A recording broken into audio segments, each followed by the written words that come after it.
let's bring Sonja right on without any further delay. Sonja? Yes, hi. Hi, welcome to the show. Hi, thank you for having me. It's our pleasure here. How are you today? I'm really good. How are you? Good. We had a little bit of a hiccup, and we were expecting Johanna Petrakis, and she could not. Demarkakis, and she couldn't be on the show. She's being held up in transit with her flight. So we just riffed. We just riffed for the first hour. Yeah. So how are you doing? Okay. Yeah. I'm doing really well. I'm just super excited. There's a lot going on right now with the world and the sun and our galaxy, and a tremendous amount of change happening, new vibrations coming in, higher vibrations. We're getting ready to move into the fifth dimension, and it's been really interesting to watch humanity go through all the shifts that they're going through, and everybody try to adjust.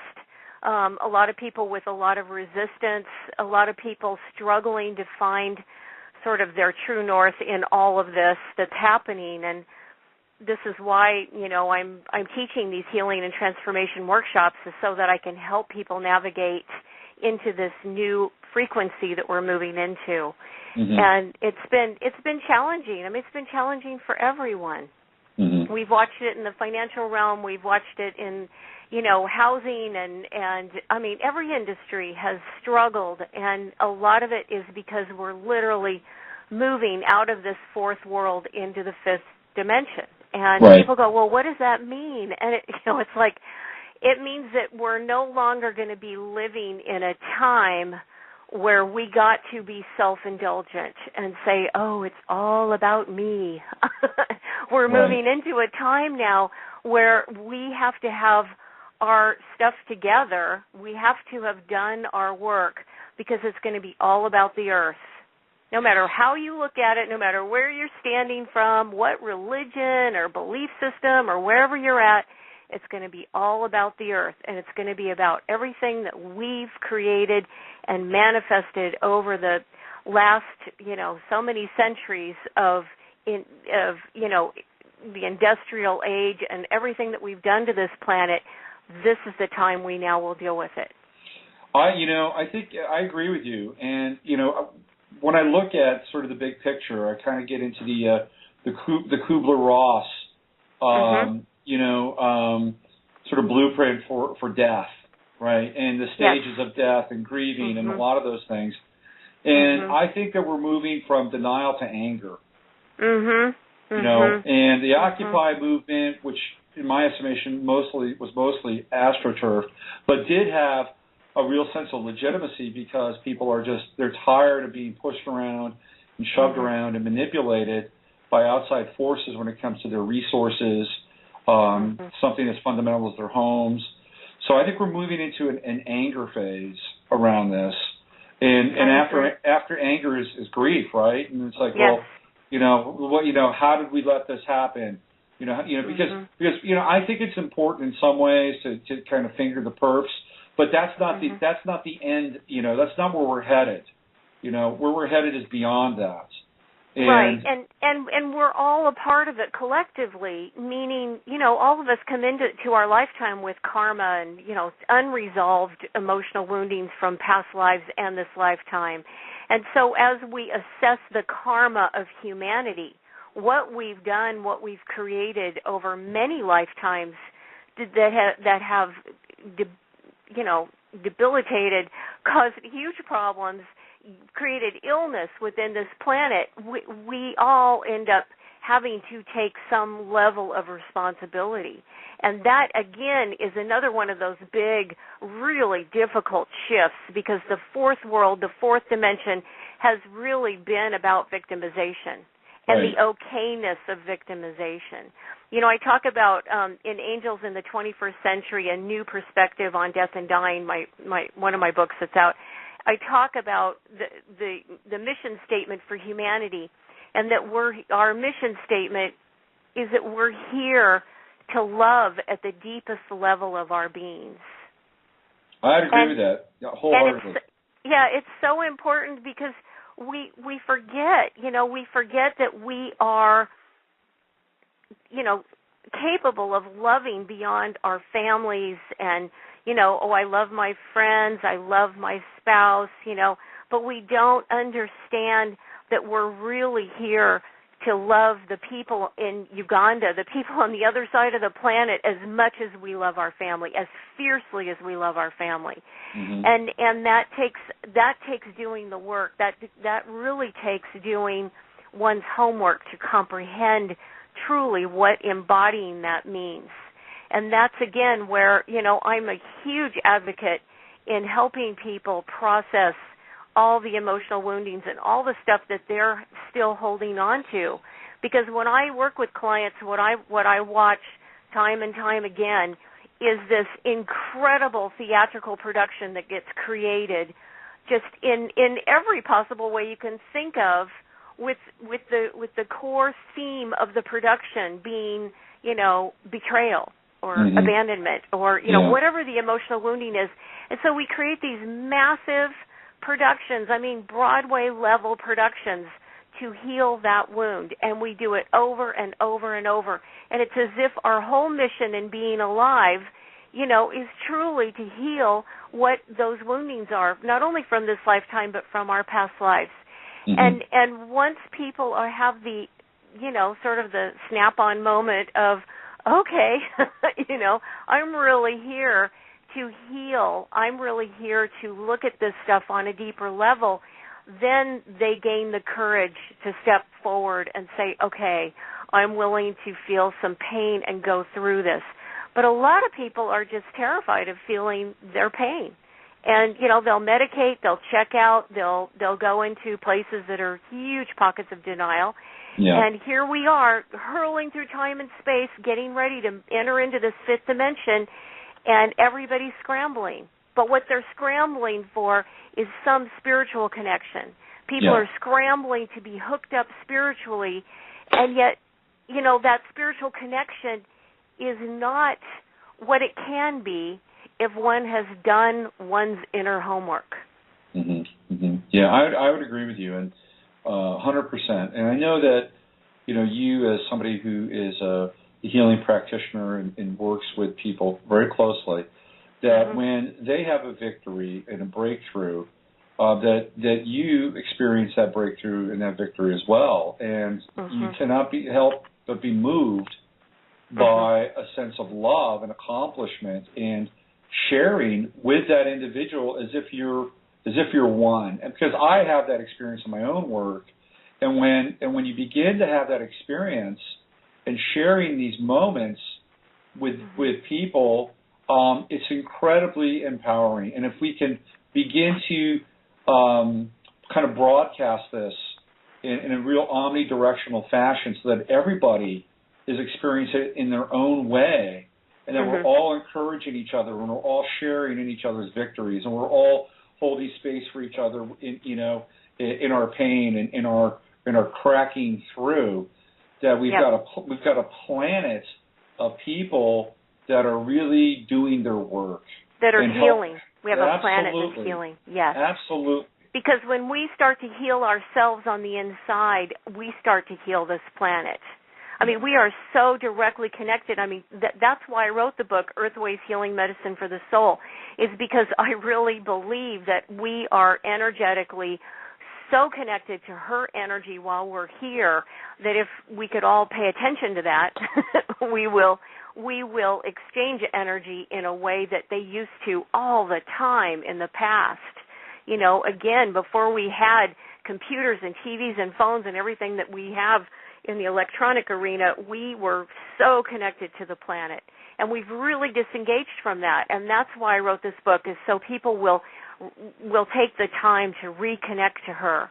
It's really incredible to me how much, as people do seek and try to find these spiritual things that they want to connect to and raise their spiritual consciousness, that people also remember and wholeheartedly, take with them into the future that their industry, what they work in, whether they're serving coffee in a coffee house or they're an engineer or they're a lawyer or a doctor or a psychologist, to whatever they're doing, that spirituality is the very ingredients that is what we will need to function in the fifth dimension.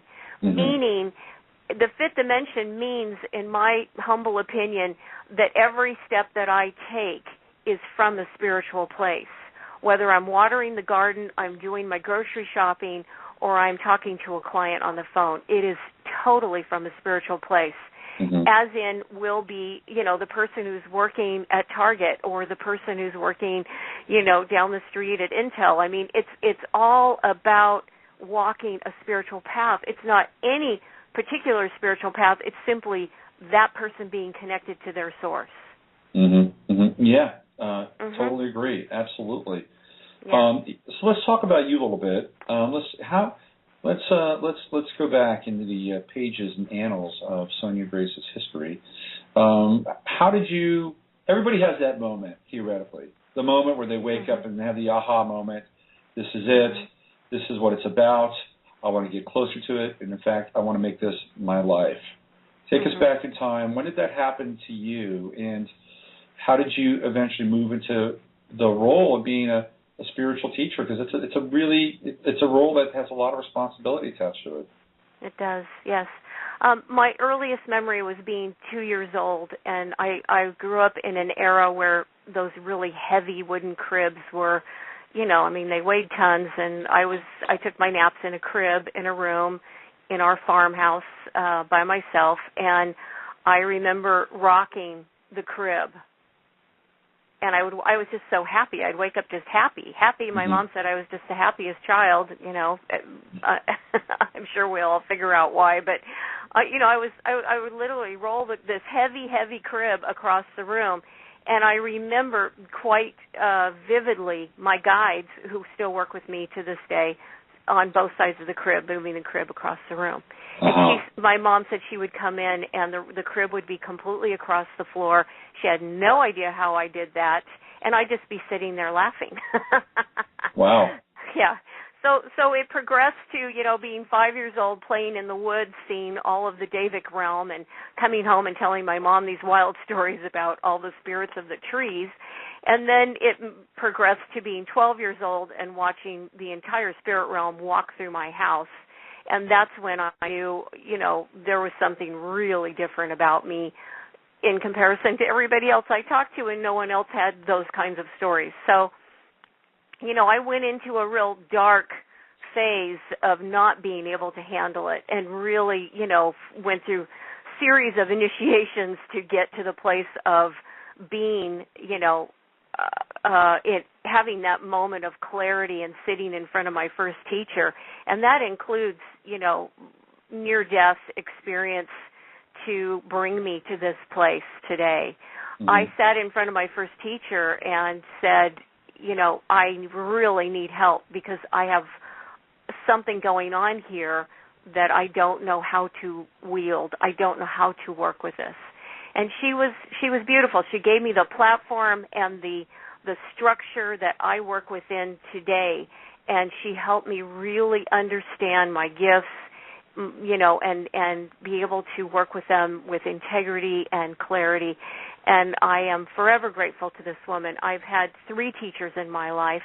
While I studied healing and actually worked on people and did a lot of, as we worked through the years of our craft, I worked a long time with individuals, but I also, as a child, because my mom didn't know what to do with me, she put me in ballet class.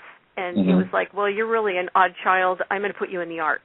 and so I danced. I went on, I studied in New York. I danced professionally. I was with the Oregon Shakespeare Festival for 10 years. No, excuse me, a decade. Mm-hmm. Yeah.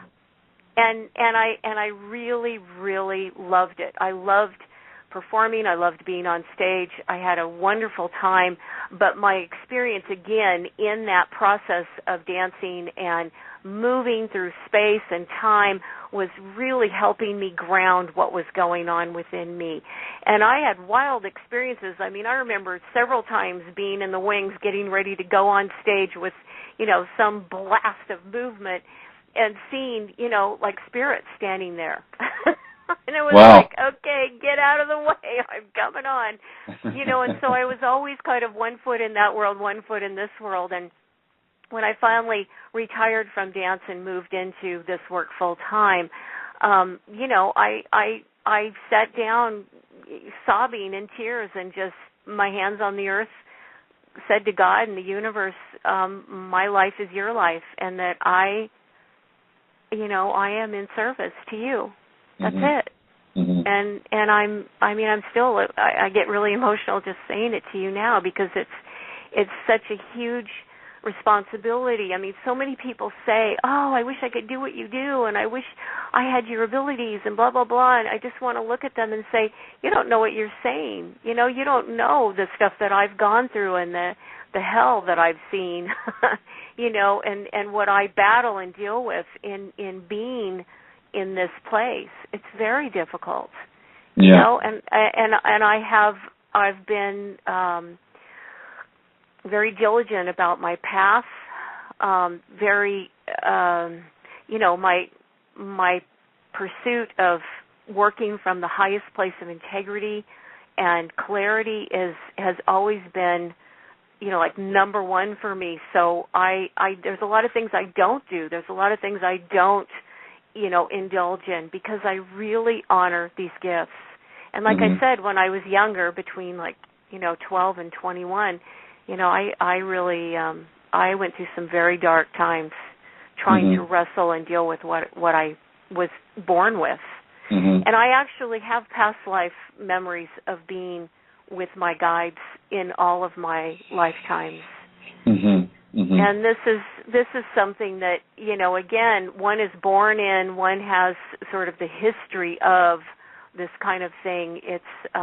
It becomes kind of a different experience for me. I've died in lifetimes doing this work. I've been burned and killed and, all kinds of things because of doing this work. So I'm very dedicated. I'm very fierce. I'm very much a warrior, and I love. I mean, that's my whole focus with clients, with humanity, is really loving and teaching everyone to love at a much greater capacity. Well, what would you call your tradition, or do you call from a number of traditions? Would it be sort of like Druidic earth magic, modern American post shamanism? I mean, are you a synthesis of styles? I mean, what's your, what are your tools, Sonja? I love that. My tools are, I was first trained as a healer, and all kinds of techniques. I come from old school healing, Traeger and kinesiology and touch for health. So we're talking physical healing. We're talking physical healing. All of my training started in the physical realm. Everything was very physical. Then I moved into working more in long distance, becoming a long distance healer. I'm now working in an arena that I don't really, even my last teacher who taught me a lot doesn't even work on the level that I am now. I work totally on a cellular level. I'm going in and doing cellular work. I'm working in the hormonal system. I'm working within the organs. I'm restructuring tissue. I'm more like a specialist, like a surgeon. And I just worked on a woman who's in the hospital in Phoenix, and she couldn't move her hands. Just all of a sudden lost use of her hands, and her legs were also becoming similar in that she had very little movement in her legs. And I worked on her, and she had somebody put mojo on her big time, and I cleared all this stuff off of her, MRIs, CAT scans, all that stuff that the hospital did. No one could find what was wrong with her. So, I came in, did all this stuff. This is, again, long distance because I'm here in Portland, Oregon.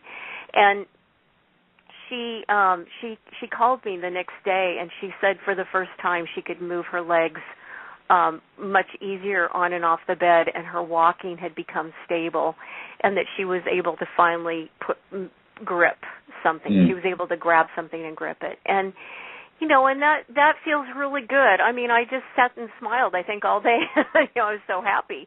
Right. But, I'm happy not because of what I did. I'm happy for her because I want her to walk. I want her to use her hands. And I feel like this work that I'm doing, because I go in on an energy level, I go in on a physical level, a mental and emotional level, that I'm working with the four essential bodies. So there's an overall healing. If somebody calls me and says, Sonja, I have back pain, I'm not only going to look at it physically, but I'm going to really talk to them about it emotionally and maybe even do some processing work around that, because I believe that our physical illness and pain is really about our emotional stuff that's been stored in that body.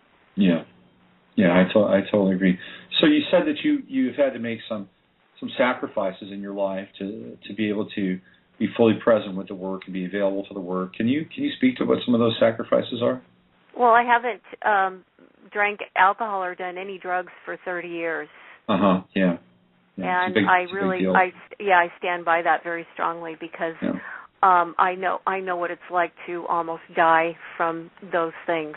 And right. I feel my other sacrifices that I make are what I do with these gifts, what I do in my work. I work a lot on the reservation out in Arizona, and meaning long distance. I work with people out there, and there's a lot of people that get into all of this witching, and people just do so much stuff in different cultures to one another, and it's really bad. And a lot of the medicine people also get into doing that, and so as a result, people come to me because I don't. And this is so. When people are doing this kind of work, they don't realize how much can come at you and what you need to be prepared for. And I've really sacrificed my life, who I am and what I do, to this work.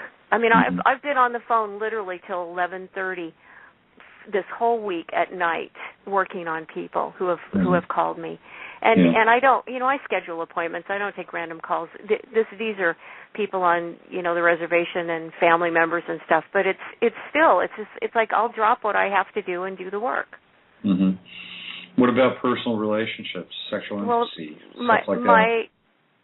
Are you referring to my husband, my lovely husband? Yeah. So you haven't given that up. I'm just trying to understand what you've given and haven't given up. I have a wonderful husband who's just the rock of my life and stands by me through everything, and believes in my work and supports my work, and is just a wonderful human being.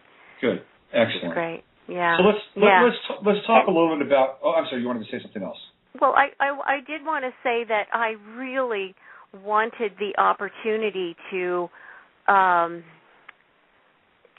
commend, pay respect to Sarah Nash, the Cosmic Hooker, who has so graciously brought me into her world, in that we are doing the conference with the White Light Express up in Port Townsend, Washington.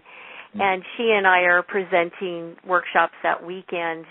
And I love Sarah. She is a beautiful, beautiful soul with a very bright light and a fabulous ER triage cosmic doctor.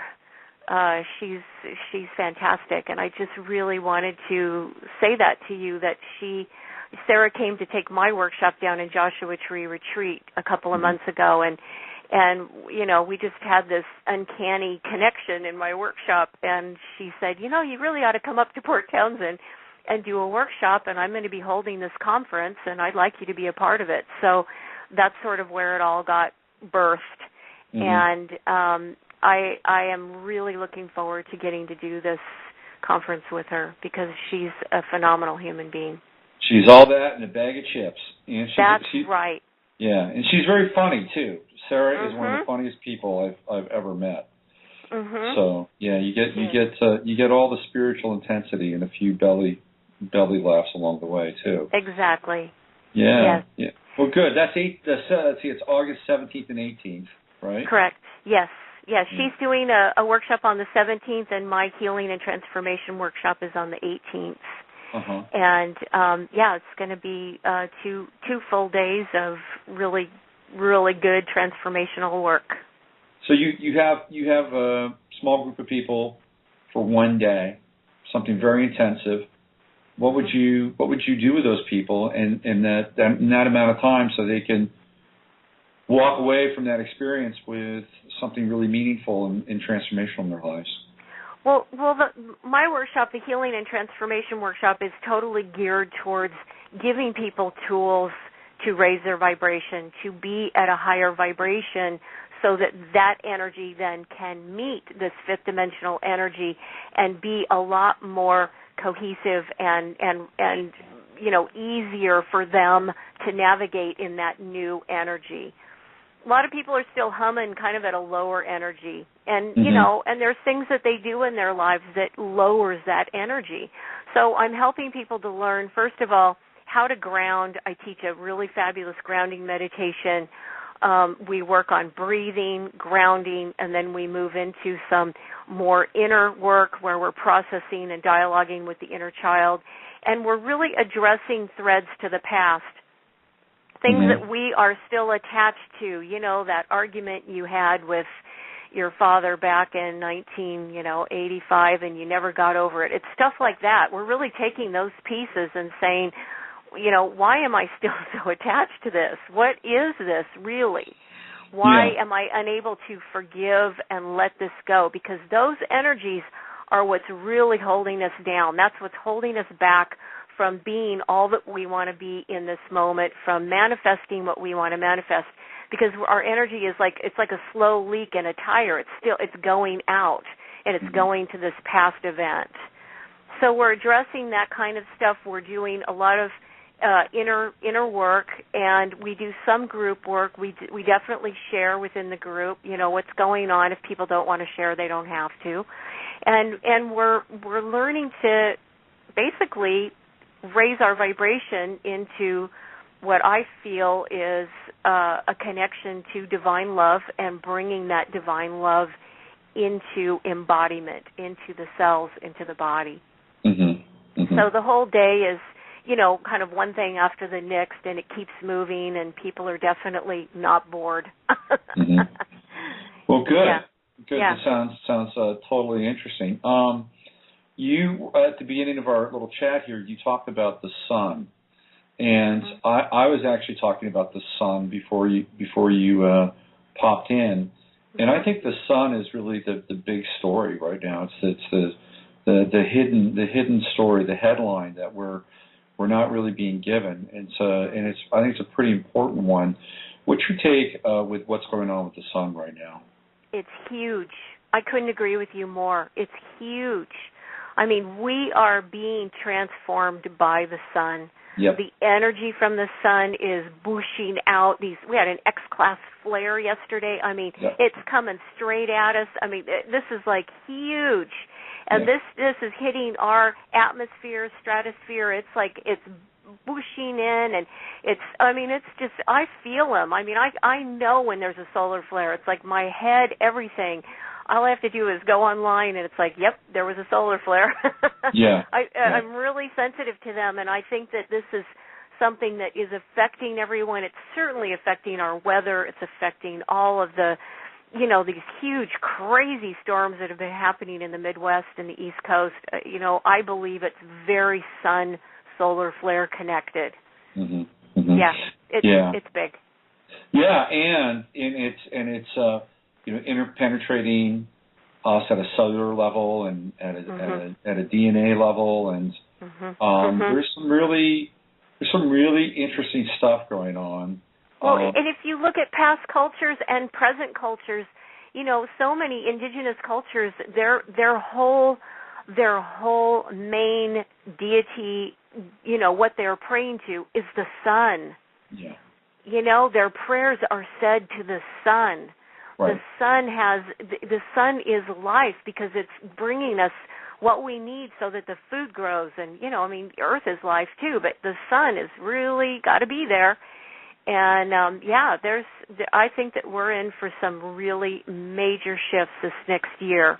Yeah. And it's not that the earth is going to go away, and it's not that humanity's going to die. It's that we're going to go through some shifts with the earth that may absolutely, there may be large groups of people that leave the planet because of some earth event, but it doesn't mean the end of humanity. It just means humanity needs to be a little bit more prepared and not so asleep at the wheel. I totally agree. The sun has also, it's become brighter. I mean, I go outside now and it is almost blinding. Yes. The light that it's like I got to wear sunglasses, or if I go outside without them, I've got to be able to, hang out with it for a while and kind of get, used to that level of brightness. And it's utterly fascinating. I think the sun is having its own personal transformation, right? And I agree. Yeah, and the level of complexity that it is generating now is quite different than the sun that we saw, because it went through a fallow phase, right? I mean, both of the poles of the sun went away, and there was like nothing happening for quite a while. And then it started to kick up again, and now we're in this solar flare cycle, and it was almost like during that time when the poles of the sun left, and it was very dormant. It was like it was going through its own gestation period. Exactly. And the thing about the sun and these solar flares is, my guides have been telling me for the past couple of years that our galaxy is literally getting a new grid system. So everything in the galaxy is shifting and changing. It's not just Earth. Everything is adjusting to this new energy. And as we get this new grid system, there's huge portals that have opened up all over the Earth that are receiving energy and releasing old energy. And as I see the fifth dimension literally being implemented, coming in. It's arrived by the end of this year. And I believe that that's truly what this whole Mayan calendar, the message of that is that we're moving into a new time. Because the calendar doesn't end. It's a recalibration. It's a shift into a new time.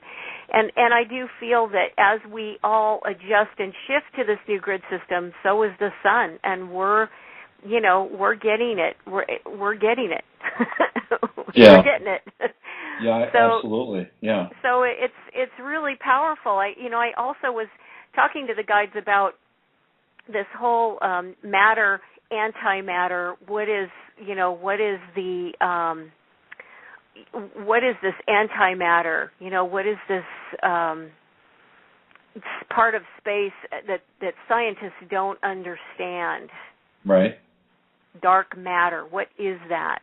Yeah. And they were telling me that the dark matter is literally like it's kind of gel-like. It's something that you can pass through. It's thick. It's a bit thicker to pass through. It's not translucent. It's gel-like. And when you pass through it, that's what takes you into these other realms, the spirit realm. This is that we are so not used to observing space in sort of that multidimensional level, that dark matter is where we pass through when we go into a whole nother space, which is the spirit realm. So I think that with all of these changes happening and everybody's awareness going up and looking into space, and connecting with what the solar flares are, there's lots of UFO sightings, lots of activity with, our wonderful community, intergalactic community. There's lots of activity. I believe that the whole human consciousness is raising, and that as we have seen in this fourth world, there are still people living in a three-dimensional or two-dimensional reality. Mm-hmm. That will continue as we move into the fifth dimension. There will be people living in fourth-dimensional, third-dimensional realities, but it is not going to be as easy because this fifth dimension energy is really high, and it really does demand all of us to be sort of aligned with our source. And if you're not aligned with your source, you're searching for that alignment. Mm-hmm. Mm-hmm. You know? Yeah, absolutely. I think a really good litmus to see where an individual is, where you are, or as a person is that what is your own person? I'm not saying you, but a person's personal resonance with things that they used to think were important or that they liked, right? For instance, alcohol, right? Some people really into drinking, couldn't go out at night without having a few drinks, looking forward to the weekend, relax, have a few cocktails. If a person is really honest with themselves and ask themselves, what am I deriving out of this? Am I really getting any pleasure out of this? Is this no longer serving me? And I think that we're having more and more of those moments on personal levels, and people really re-examining what they have invested in or what they've found important, and not because it's necessarily tearing them apart, although it could. It's more along the lines of there's just no longer that kind of vibrancy or life associated with those things. And I think people will naturally begin to drop them and fall away from their attachment to things that no longer serve them. Are you finding this as well? Absolutely. And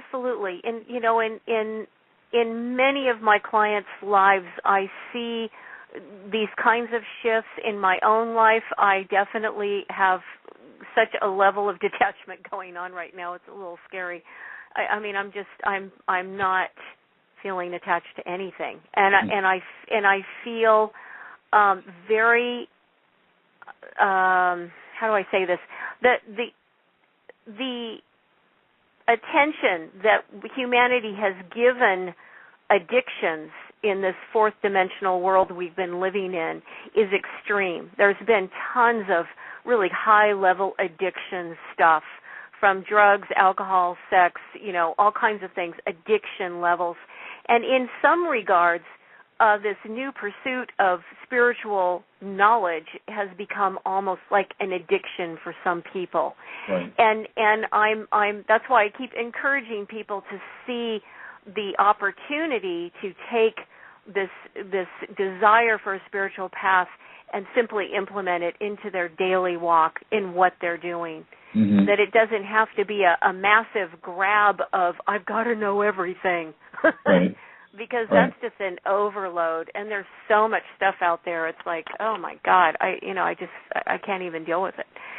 Yeah. It's just way too much stuff, and I feel that people have definitely there are shifts being made where old habits and this kind of addiction is dropping by the wayside, and I applaud those people who are doing that, because it's we have to be clear. In order for us to deal with what's coming with this planet, we have to be clear. I agree. I mean, there are issues like nuclear power.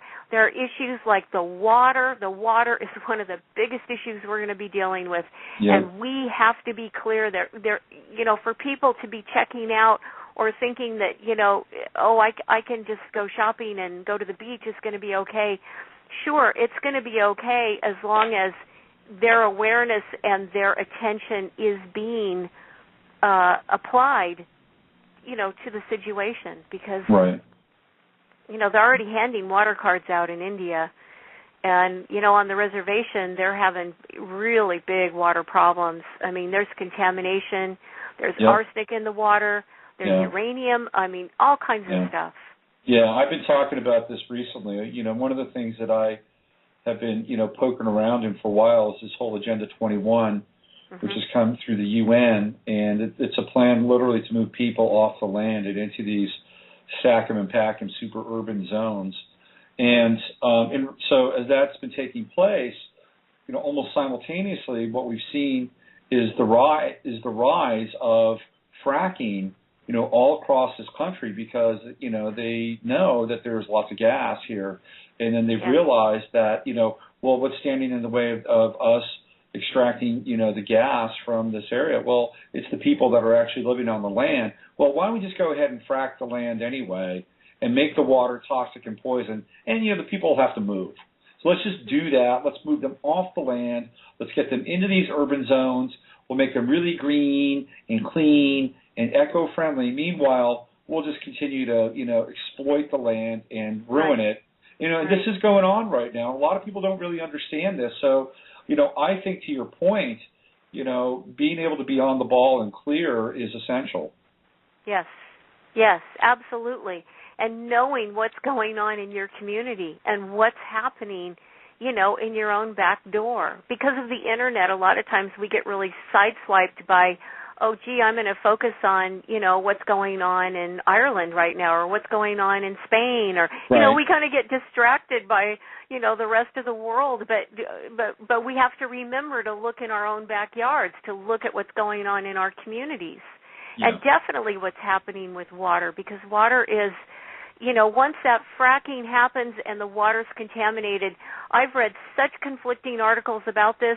I've read articles where they're saying, oh, it was contaminated, but now it's fixable and we can fix this, or it's never going to be fixed because it was contaminated and now they can't fix it. And, there's so much misinformation going on, and I'm very concerned about the aquifers and all of the water sources we have with the fracking that's happening. Yeah. It's yet once again another move that humanity makes without the end result being really thought out. And that's exactly what they did with nuclear power. Okay, this is a great idea, but, we're not going to really think about what happens when we have, this massive earthquake like we did in Japan. Yeah, and let's build all the reactors really close to the ocean, too. Right. Yeah. So I think that they have. I'm sorry. I think that they have thought it out, but I think that they've thought it out to the degree that they don't give a shit. I'm sorry. And and the rest of us have been carried along and told that it was going to all be okay. That we were given the technological dream at the New York World's Fair in 1964 and said, look, this is your future.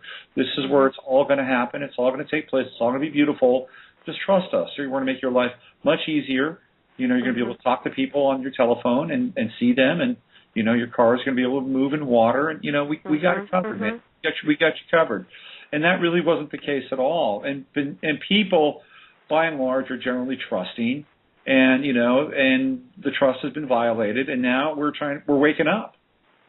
Do you remember? Do you remember in Arnold Schwarzenegger's movie, The Terminator, when he reaches that guy's house who's the scientist, and she's reached their house. She's going to kill this guy because he's going to develop the nuclear power, whatever. And do you remember that scene in the movie? Yeah, I do. And he's the scientist, and he's practically crying, and he's saying, I didn't know.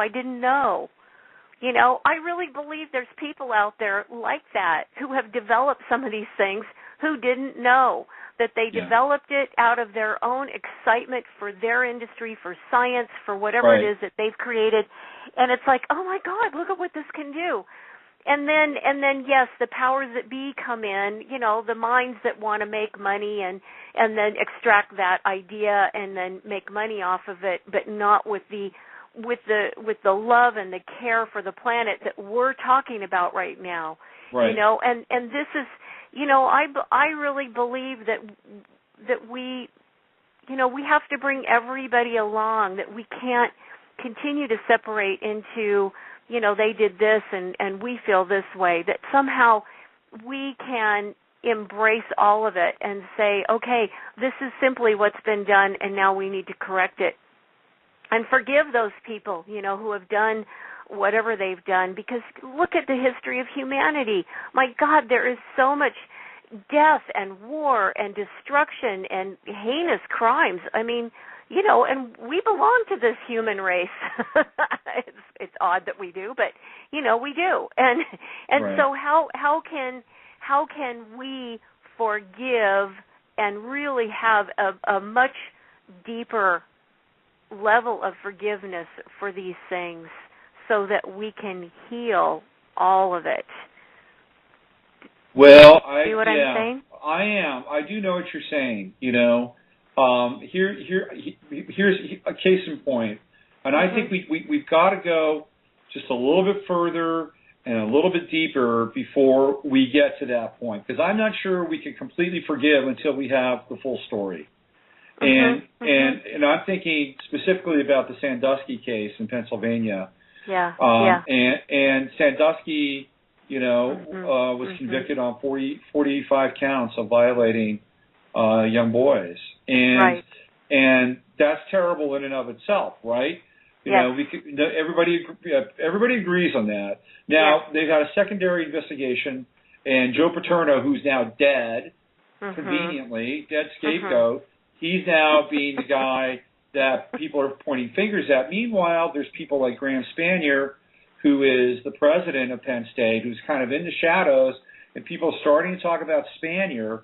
Well, if you go further and deeper with this thing, you'll find that it goes way beyond Graham Spanier, and it's really very dark. But what happens is that a lot of times we think we reach a point of closure. We think we've come to the end of the story, and we haven't. And so I think for us to be fully engaged in the global or the collective act of forgiveness, we need to know the whole story. I agree with you, Robert. I really do agree with you. Yeah. I think that's very true. And I think that many people get really angry.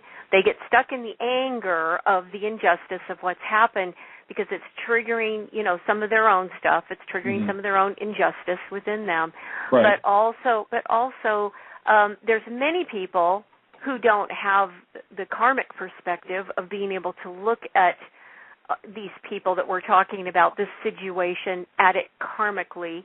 Why did this happen? What happened in past lives for all of these victims and this man that this would occur in this way? I mean, there's such history and there's so much really that has gone on in the past that has brought it to this moment. And so, I really encourage people, and I try to teach when I work with clients, that we can forgive, but we can still hold that person accountable. Yeah. And there's a real difference between those two. Yeah. I totally agree. Completely agree. Well, you have been delightful, Sonja. You and I have connected here, I think. Thank you. Yeah, I really enjoyed talking with you. It was fun. I feel like I could just keep going for a long time, so I guess we have to wrap it up. Well, we've got a few minutes left, but I wanted to talk maybe a little bit more just about you logistically. You've got a website, right? SonjaGrace.com. I do. It's SONJA Grace GRACE.com. Yes. And I've got a really cool series I'm in my second season of called Earthways. And it's a film series that's on my website that is about the Earth. It's about energy and the Earth, and I do small, short 10-minute, excuse me, not 10 minutes, they're about 3-4 minutes of, there's one on the chakras, there's one on the energy ley lines of the Earth, there's one on alien beings, there's, all kinds of stuff that we have going on this planet, and they're really fun, and they're a really great message, in terms of, again, reconnecting with the Earth. And then, of course, I have a fan page on Facebook, Mystic Healer Sonja Grace, and you can find me out there. Good. Well, excellent. Yeah. Well, glad we found you today, and glad you found us. The other thing I wanted to share with you is I'm going back to Joshua Tree in September, Joshua Tree Retreat, and I'm doing a 3-day meditation retreat. It's going to be really, really cool. We're going to be in the Ding LeMay house, and it's this beautiful house that's got a, really beautiful setting. Joshua Tree is so gorgeous down there, and it's a really magical, amazing place. I saw Arcturians all over the place when I was down there, and the High Council came in when we were doing our meditation in the workshop. I mean, it was just phenomenal, the things that go on this property. So we're going to do I'm holding a meditation retreat for 3 days, September 14th, 15th, and 16th. And it's again, not only raising your vibration, but it's basically sitting in that vibration, in the higher realms for 3 days and connecting and moving with it. I'm going to be teaching a yoga class in the morning. We're going to be doing some moving meditation work. So it should be a lot of fun. Sounds great. You should come. I just might. You never know. No, it's great. It's right around my birthday, so that could be a fun getaway. Well, thank you, Sonja, again for coming on here. Thank you. And people can go to your website, and then sure. You've got the White Light Express happening in August with Sarah. So yes, I can't wait. That's going to be so much fun. Yeah. Lots of ways to connect with you. So thank you for connecting with us. Appreciate it. Thank you again for having me on the radio. Thank you. Bye-bye. Bye-bye. All right, Sonja Grace. That was great, man. It was a great hour. Moved right along, covered lots of ground, didn't we? She sounds wonderful, absolutely wonderful, and that's a person living in integrity. You can get a clear sense of that, walking the walk.